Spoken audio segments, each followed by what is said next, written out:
Jay-Z, you're just like Diddy. I can't stand your arrogant, condescending attitude. Nicki posted a video of you wearing a pink wig, and I retweeted it. Nothing more. You deserved it. Everyone knows about our feud. It's been going on for over 20 years. I've seen all your manipulation in the industry, from power struggles to cultural control.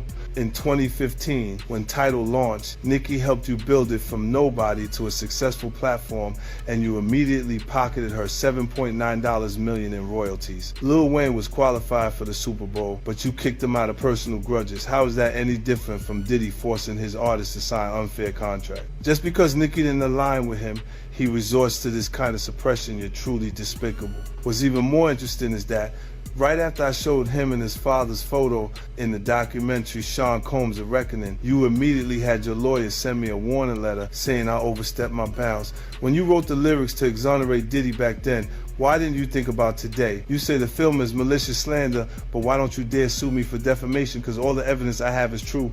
I haven't finished reporting the witnesses in my documentary, and I haven't released all the Tidal profit sharing documents. If you know what's good for you, pay back what you owe Nicki with interest. Don't wait until I make Jay-Z Reckoning 2, by which time even Beyonce's PR team won't be. Alright guys, today we're diving into a controversy that wastes no time grabbing attention. The video opens with explosive accusations aimed directly at Jay-Z, ranging from claims about Tidal royalties and alleged industry manipulation to his reported relationship with Diddy. The speaker frames these events as part of a much larger pattern, escalating the tension by warning that more evidence and another documentary could soon be released, instantly setting the stage for everything that follows. Able to save you. Jay goes, let's get it straight. Nobody's afraid of 50 Cent. I want everyone to be clear. No one's scared of 50 Cent. At that point, his safe presentation, even the glasses, what the glasses represent? Intelligence, right? A nerd, maybe? What are some of the things that come along with you being a nerd? Like, don't hit a guy with fire. He's not identifying with the transition and difference and the perception of Jay-Z. Now he's really safe, and people feel comfortable with him because they know he's not going to do anything inappropriate or try not to. Meanwhile, when he's saying he's not afraid of 50 Cent, why would you have to make that clear when no one's ever asked me if I'm afraid of Jay-Z? Jay and Puffy is close, even though Jay's lawyer came out and said they're not. Because Jay-Z and Puff was given an assignment, and that was to destroy East Coast rap. And what I mean by that, and I know people gonna be like, yo, Gene is out of his mind and everything like that. Check this out, brother. Is that New York rappers was getting 800 to 1.2 million, or some larger than that, and sign with labels back then. And they was getting a lot of money to make albums and records. When they had guys down south that these labels was paying $250,000, $300,000 on record deals, and these guys was bringing back platinum albums and everything like that. So what they had to do was, they had to keep New York rappers down. That's one reason, other than the Irv Gotti shit that 50 was going through and the poison they was putting in about 50, he had to go elsewhere to California or with Jay and not with Dre and Eminem to get a deal. They did not want East Coast rappers to get big. They were suppressing all new artists that was coming out of New York. The conversation shifts from personal accusations to broader claims about the music industry. The discussion explores Jay-Z's carefully built public image before introducing allegations that he and Diddy allegedly influenced the direction of East Coast hip-hop. According to the guest, talented New York artists were intentionally held back while other regions gained momentum, presenting this as a calculated strategy rather than simple business competition. Jay and Diddy was doing that. That's why when I heard your story, because I knew this for a long time, but when I heard Dame Dash that Jay wouldn't sign off on nothing, Jay wouldn't do this and Jay would that, because he couldn't let a Cameron blow up. He couldn't let an East Coast rapper like Beanie Siegel blow up. Cause him and Diddy was giving that deal, we gotta keep these East Coast rappers down. Cause down south rappers, Cash Money, No Limit, Ludacris and them, they was taking little money and bringing back more money and making more money for them. So the record labels, I wouldn't say they was gonna lose off the East Coast. When Jay signed his contract, the big one was with Beyonce. When he signed that contract, the marriage contract, he got trophies. Now those fucking trophies, trophies came rolling in, buddy. He started getting Grammys left and right, man. I mean, look, if you look at his career, This guy. You're gonna let him say that? Jay was getting Grammys. he had one. Exactly. He had And one. he ain't show up. He has like 20 now. Hold on. He had like 18 since he been down. Look, he had one, bro. Hard Knock Life. Hold on. You're not wrong. At the same time. After that, he got them shits. He's like drinking. His pictures with him like fucking things the cup.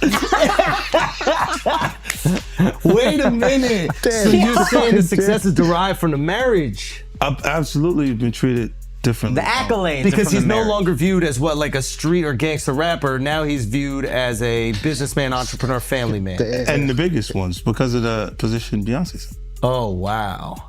Right? You were connected to the biggest. Jay got it for the music. Jay got it for the music. You didn't see. He deserved those. He was sitting there, he was like this, like Black Excellence. They're sitting there like, yeah. It's the billionaire brunch. You're like, I hate you, man. unaware of anything going on here. This is the one time I'm gonna be with you niggas this year.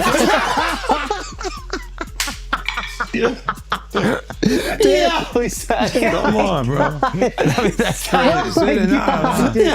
That's crazy. He just looking at his watch during the whole Rock Nation, bro. Like, is it 3:30? Yeah, it's almost time to get out. What the fuck is that? Yo, I feel like I'm normal again. Get me out of here. Oh wow! So that's the deal he signed, huh? Yeah, that's the deal. Like, the other ones didn't count as much as that one. The focus now turns toward Jay-Z's rise as both an artist and businessman. Guests debate whether his marriage to Beyoncé changed how the industry rewarded him, pointing to awards, public perception, and increased influence. Serious commentary is mixed with humor, but underneath the jokes remains a larger discussion about celebrity status, branding, and whether personal relationships can reshape an artist's legacy. Advise Beyonce to divorce Jay-Z as soon as possible because I'm ready to shoot a documentary about Jay-Z, and I guarantee it will outgross Diddy's documentary. If Beyonce sends me a legal letter on behalf of Jay-Z, I remind her to stay quiet. This is a dispute between men, and she has no right to interfere. I have to let everyone see the true face of Jay-Z. Jay-Z and Diddy have been longtime friends, and their business dealings never stopped. He frequently attends Diddy's parties, so why do people think he's innocent? Jay-Z and Diddy got involved in the same case in 2024, where a victim claimed she was assaulted by both Jay-Z and Diddy. I remember Jay-Z saying these were all rumors and that he was defending Diddy. But ironically, Diddy got arrested in 2025. And there's enough evidence to count his crimes on one hand. I've known them for 20 years, and I know how many bad things they've done behind the scenes. After Jay-Z founded his company, he repeatedly got into copyright disputes. In 1999, he was convicted of third-degree assault and served time in prison. He was unfaithful to Beyonce, and he was caught by Beyonce's sister. I think everyone has seen the footage of him getting beaten up in the elevator. I've already gathered the evidence, and I'm going to give Jay-Z a surprise. The discussion quickly returns to controversy as Jay-Z's alleged connections with Diddy become the center of attention again. Previous lawsuits, public denials, and business relationships are all mentioned while the speaker claims additional evidence is waiting to be revealed. Every new statement raises the stakes, leaving viewers wondering whether these accusations will eventually be backed by something more substantial. Oh, yeah, before I forget this, we talked about Jay. Proximity to Diddy. You don't think he knew anything? He's seemingly around Diddy. I don't know. That was a real suburb question. I know, right? Proximity. And the proximity. Proximity. That's the SAT hit parade word. I learned that. Do you think he fucking knew all of the shit that was going on? Then I was like a I don't want to incriminate myself. I know, but the way he said it, Like I said, no matter how you answer that shit, you snitching. That was a nice kind of question. You asked the question like a fan. hey, I grew up with white people, but one thing I know is how to get a black guy in trouble. But it is a great question. Yo, just give him the Happy Meal before you ask him to snitch, bro. He said, damn, they wasn't even drinking. Speaking of, how the hell you pronounce Lechem? Le Chemin de Roi. Okay. It's the King's Path. King's Path. Chemin de Roi. Because I know Branson. Yeah. That's the one I pronounce. Branson. That's the Branson lifestyle. You're gonna be outside. Biff, you're not worried that if you throw little and you don't throw out allegations, but like you kind of poke fun at them. You just ask questions. You're not worried that it comes back your way? Like people dig up your past and try to pull stuff up? I don't got that shit in my past. I'm not. Everybody got a little bit. Look, like, not that it's real enough. I took a pill, but it was for me to perform better. For her to remember, buddy. I didn't fucking give her a drink so she forget what the fuck happened. What the fuck is going on here, bro? Yes, I took the drink. I gave me the fucking drug to perform. So she could remember and possibly love me for that. Did it work? What the fuck? Yo, bro, look, I'm doing pretty good. Like, I'm pretty good. You know what I mean? Like, but I'm just saying, this is the opposite of normal shit that we're talking about, bro. That is why. Well, I don't know why it's so hard for people So just for to people to acknowledge feel weird like shit is you weird. would have something or you would have reserve. Do you need anything? None of the people that have vocalized that another man, and to me, again, that whole conversation has been feminine. But if you're gonna say some shit like that, you should have actually done something to help the problem. But I never got the call from Ray saying, do you need anything? And anyone else that I've ever given, paid a bill, paid their rent, paid their college, any dollar, not one person, and I don't want them to, because they know I'm all right. But not one person has called and said, yo, could I send you something to help? But I don't need the help. But if you're gonna talk about it, be about it. But to me, that's just a jab when you tell and promote a false narrative and say that I'm in such a bad place that another dude should help me. And that my tail's in between my legs to the extent, because of a lawsuit, that I would actually take that money. I'm a man. I don't want nobody to give me nothing but the opportunity to do what I gotta do. Attention shifts toward what Jay-Z may have known about Diddy's alleged activities, sparking an intense back and forth among the panel. The discussion soon expands as 50 Cent addresses criticism aimed at himself, rejecting false narratives and explaining why he refuses sympathy despite legal battles. Rather than backing away from controversy, he argues that actions matter far more than public opinion. And I don't see no opportunity. I don't want to perform for the Super Bowl. I'm not all right with the NFL. I'm still mad it ain't no black owners. We went from kneeling to being happy when we could perform for them. That wasn't what I was about. I was about ownership of our own league and taking pride in that. I'm not a court jester for everybody else to get good ratings. I know what we're being used for, and I'm not cool with that. So it's a big deal is to jump on a stage for a bunch of white owners? No, that's embarrassing to me. It's a spectacle. They're laughing at us. Like being tatted on the back by another culture is not how I judge my success. Only person that has the audacity to pat me on my back is my family. And they better, I'd be like, you better chill out. I don't want no pats on the back. I don't play that. I'm not in the patty pat club. On no level. I feel you. But speaking of the NFL, I know right now Nicki Minaj, she calling out Jay. And I know Colin Kaepernick's wife, she called out Jay saying that, Jay did her husband wrong.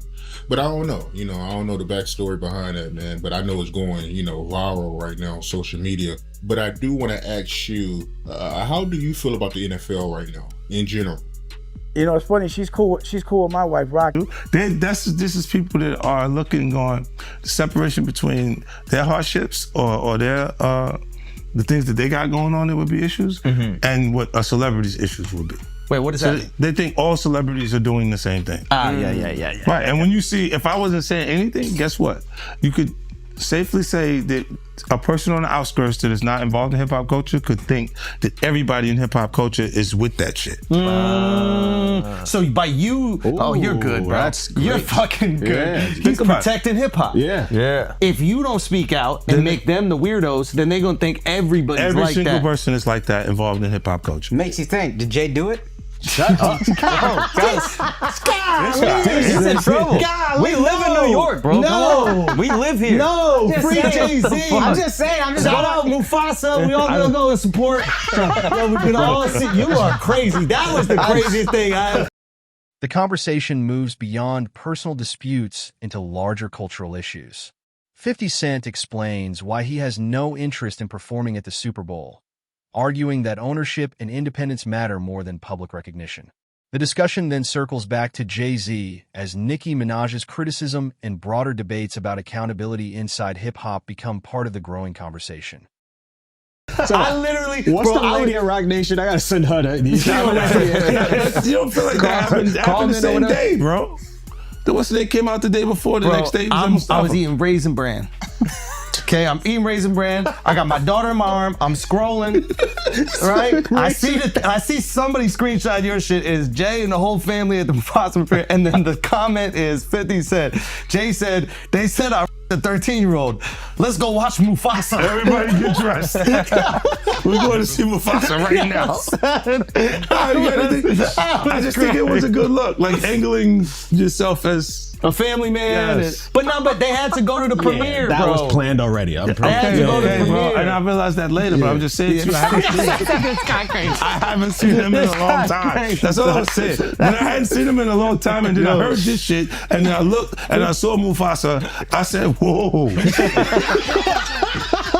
That's all that fucking happened, bro. You think this is at my phone? This is my phone. This is happening at real time. I'm going, yo. He said, yo. You just gotta say everyone gets these jokes, bro. That's what you gotta say. Yeah, no. Rappers, listen, comedians are new rappers, bro. That's why the do thing. people come to my page, bro? That's true. I know what I'm saying. You know what they say? That is true. Well, you don't think you're gonna have me next? Yeah, that's what they say to me, buddy. Well, you're next, buddy. You're fucking, you're laughing at this. Nothing. I don't have it. All right. There's no girls gonna come out. Why you sound skeptical? Because I think there are some women that are like. No, I think there's some women that are like. This guy's supposed to be from Queens, bro. No, let me cook. Fucked up experience. You take him off the corner one time. No, what I'm saying is I know a couple of exes that fucking throw me under the bus. You should let him have the corner. None of this would have happened if you let him have the corner. Would have been fine. You know, there's some like opportunists. They'll just throw out the fucking. But that's what I'm saying. So you had to have something. Look, if you already interacted with the person, right, and you hadn't had a bad experience, it would take more for them to say some of the shit that you see these people say. After several serious exchanges, the tone briefly becomes lighter as the panel jokes about Jay-Z's public appearances and reactions to recent headlines. Social media posts, celebrity image management, and the possibility of future allegations are all discussed with humor. Even while laughing, the speakers continue questioning how public perception can change almost overnight.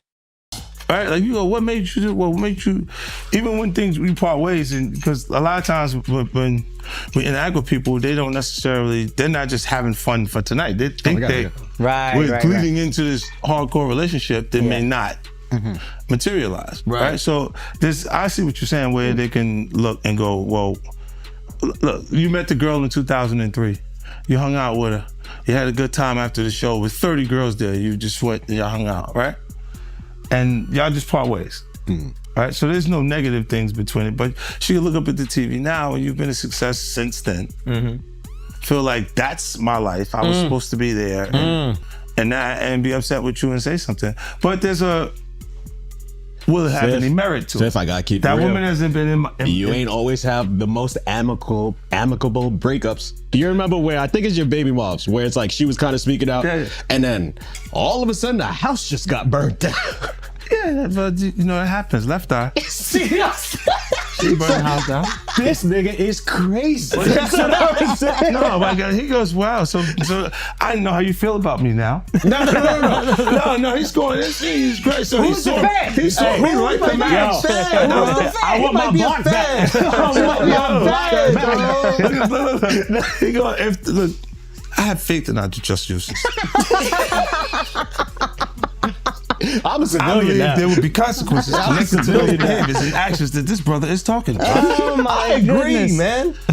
Why is that a part of his thought process today while we're here having a good time? That's a good ass point. Look, you do have people that really, look, when you break up with them, they don't care about you anymore. Yeah. So they'll say things and you go, yeah, but it doesn't hold merit. It doesn't have any no real. Yeah, of course. After all this years and you don't see nothing. Yeah, like the girl that's just upset with you. She's just angry with you. I thought the smartest thing Jay said in the statement was, if you really believe this happened, then press criminal charges. He said, pull up. But I don't think that was. Tell me. Okay, look. Because of the statute of limitation, there is there is no criminal. So it's a so making a statement is to make people feel like. But apparently, if she's under 18, didn't you say it still could be criminal? Yeah. He knows he's fed. He used to be a cop. So you turned him into a cop. He used to sell drugs and then he became a police officer. Did you know that? How to rob. He glorified security. But you know what he would do? When they would arrest G-Unit guys, he would be like, yes. And he was in the court guilty. Every time. Bitch. I was actually the cool one. I'll give you the extra fucking cheese sandwiches and shit like that. I'll be looking out. Take care of the family. Yeah. Hey, you know, I don't know, man. I think what's the name? I get confused too. When you look at this shit, it's a lot. It's a lot of confusing information. The discussion takes a more thoughtful direction by examining accusations, failed relationships, and how legal claims are viewed years later. Questions surrounding evidence, statutes of limitation, and public opinion become central topics. Instead of focusing only on headlines, the panel debates how both the justice system and public perception shape high-profile controversies. Right, but I think when you do point out that, why didn't you file criminal cases? Because you can't. It's over 20 years old. This was 2000, bro. No, but I think if it's a minor, when they're saying this is happening, I'm not even 50 Cent yet. Yeah. Oh wow. You see what I'm saying? Like this is that dates that far back. Yeah. So it's like I'm not. It didn't even take place at that point. I'm saying, Sean Carter, you're a piece of shit. Taking Pimp C wasn't bad enough. Real life.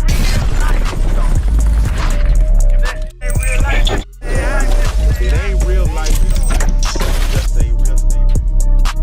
Real life street star. Know what time it is. So why does Puffy? Why does it all come to a head now?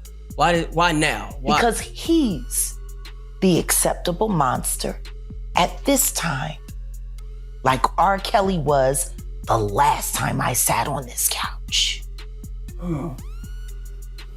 So who's next? Y'all don't see the lineup? Yeah, we see the lineup. I'm just waiting to see who's next. Jay-Z is setting Diddy up. Why is everyone having such a hard time? He ain't doing shit different. He lined up D. Haven, stole his life and identity. He lined up Big L, stole his life and identity. He lined up Dame Dash, stole his life, identity, and took his love. Lined up R. Kelly. He wants to be the one. Yeah, shout out D. Haven. He actually hit us up, wanted to tell this story. You need to talk to D. Haven. Yeah, we need to talk to him. I told you that last year when The conversation becomes increasingly dramatic as one guest argues that Diddy has become the latest public target, while suggesting Jay-Z may eventually face similar scrutiny. The discussion expands into controversial theories involving several well-known figures in hip-hop, creating one of the video's most speculative yet attention-grabbing moments as multiple past events are linked together. I put you on the phone with him. You did. I want you to think about this. Allegedly, Sean Carter is responsible for enacting Hype Williams to put Aaliyah on a faulty plane to move her out the way as punishment for rejecting him, and so he could level up Beyonce, who was struggling. Let's just say allegedly that happened. Now I want you to think about 106th and Park with Mary J. Blige. Free, who is a victim of Sean Carter. Yeah. Mary J. Blige, who is a victim of Sean Combs, are sitting there talking about the death of Aaliyah amongst each other. Jay personally, right? Know him, been around him a couple of times, brother. Been around him a few times, but I didn't know him. You know him as I'm sitting down and I'm breaking bread, eating off, eating a meal around him and shit like that, laughing, talking and joking like that. I've been around Jay-Z, and one time I wanted to knock his head off, because he was being disrespectful, but he didn't know he was being disrespectful because he ain't that type of dude. You understand what I'm saying? What happened? We was in Cancun and he had a personal assistant from my block named Laura, and he had brought like 3 people to the club. He had brought like 6 people to the club with him, and he was only supposed to get 3 people in. I was running the door at Daddy-O's from Industry Entertainment. They just told me Jay-Z only get 3 people in. You understand? So I'm at the door. I said, yo, Jay, you good, and 3 of your other good, but the other 3 gotta pay. So then he said, Laura, handle him. And at that time, the type of dude I was, you couldn't tell no woman to handle me. You understand? When I'm talking to you as a man. So then I said, who you talking to like that? You telling her to handle me? You understand? And then me and him, he didn't say nothing. He just turned to the side. And if he'd have turned back around, he'd have got his head knocked off. But Laura told me, yo, Gene, please, Gene, you gonna make me lose my job. You know what I'm saying? And because, one, she was beautiful, 2, she from our block. You understand? I wasn't gonna do that to her. You understand? So I gathered myself, stepped away from the situation, and then the promoter said Jay can let his people come in. You know what I'm saying? But he was... The focus changes from theories to personal experience as Gene shares a story about encountering Jay-Z years ago in Cancun. What began as a routine disagreement over nightclub entry reportedly escalated into a tense confrontation that nearly became physical. The first-hand account gives viewers a different perspective while illustrating how quickly misunderstandings can escalate. Being disrespectful. This is the same dude that Harlem cats used to laugh at and joke at. Even we was out there that time, he came to Cancun and he had a fake Versace shirt on and they was ripping him. I mean, they was ripping him. I know he's a billionaire now, he can wear whatever he got. He got $10 million watches and shit like that. But we talking about back then. You understand? We still had those stories from back then. And it's good that a brother can uplift himself. And that's why he's the type of person that he is, because he knew how guys used to treat him. That's why you could see him trying to sun people based on somebody who gets in that type of situation. You understand? This dude had the same cream deli silk shirt that I had. Now, cream deli cream shirts were fake printed Versace shirts. They were nice. You pay $45 for them, but you can't wear that around Harlem cats. You understand what I'm saying? Not if you in the rap industry. At that time, they used to have diamond testers. You understand? They'll roll up on the cat, and if your diamond don't beat, you understand? They'll talk about you. Snatch your chain off or whatever like that. So he had the fake cream deli cream shirt on, and they was roasting him. I think I seen him in a black t-shirt from that point on in Cancun the whole time he was there. Yo, let me just tell you something. When dudes from Harlem got something on you, bro, and they joking you, they at it.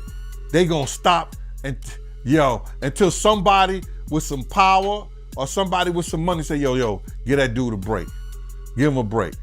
So Dame probably used to let him get him in a little bit, But then when Dame was like, yo, my man, let my man live. Let him live. You know, they probably back up off of him or stuff like that. But they was joking, they was talking and stuff like that. And cause you just don't do that. You don't come to no major event with nothing fake or phony on. Not at all. Unless the only way you could get away with something fake or phony on if it was Dapper Dan. If it was a Dapper Dan special, you good. If it wasn't Dapper Dan, nah. You couldn't do that, bro. Not at all. Should have known better. But he was from Brooklyn. But from Gene continues reflecting on Jay-Z's earlier years, describing stories from Harlem and recalling moments when the rapper allegedly faced ridicule over his appearance and fashion choices. Rather than simply criticizing, he suggests those early experiences may have shaped Jay-Z's confidence, ambition, and the way he later interacted with others as his influence continued to grow. what you know about Jay, do you believe he's capable of doing what he's being accused of? What I know and of Jay, and what have I heard of Jay, I want to say this to protect myself, that there's stories of Jay talking to underage girls. It was a girl from my block that was 16, 17 years old that Jay was talking to. If she was 17. So there's plenty of stories out there that they might flood the market of Jay talking to underage girls. I heard this kid that is claiming to be his son. His mother was 15 when she conceived him and had him at 16. And Jay refused to do a blood test or anything like that. And all of a sudden, when this has gotten real big and Tony Bugsby had taken the kid case, the kid just got arrested for having a gun in his car, I think, like that. Did you hear something about that? That the kid got arrested for having a gun in his car, and when they go and watch the tape, somebody was planting a gun in the kid's car.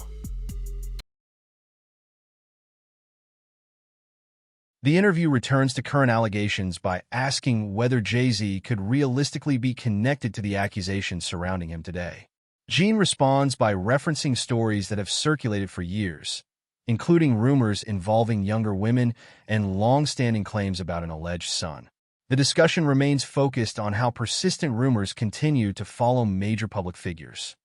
Not a kid who never been in trouble to that degree, and now he's facing a case for a gun case for having a loaded firearm in his car. So, answer your question, there's plenty of stories. Ain't Beyonce? The spotlight narrows to the alleged son and the legal issues surrounding his recent arrest. Questions are raised about the timing of the case and whether there may be more to the story than what's publicly known. While no conclusions are reached, the segment adds another layer of speculation to an already complex discussion. Say one of those stories? Isn't Foxy Brown one of those stories? Isn't that kid mother one of his stories? There's a lot of stories, bro. So that's what I say about it.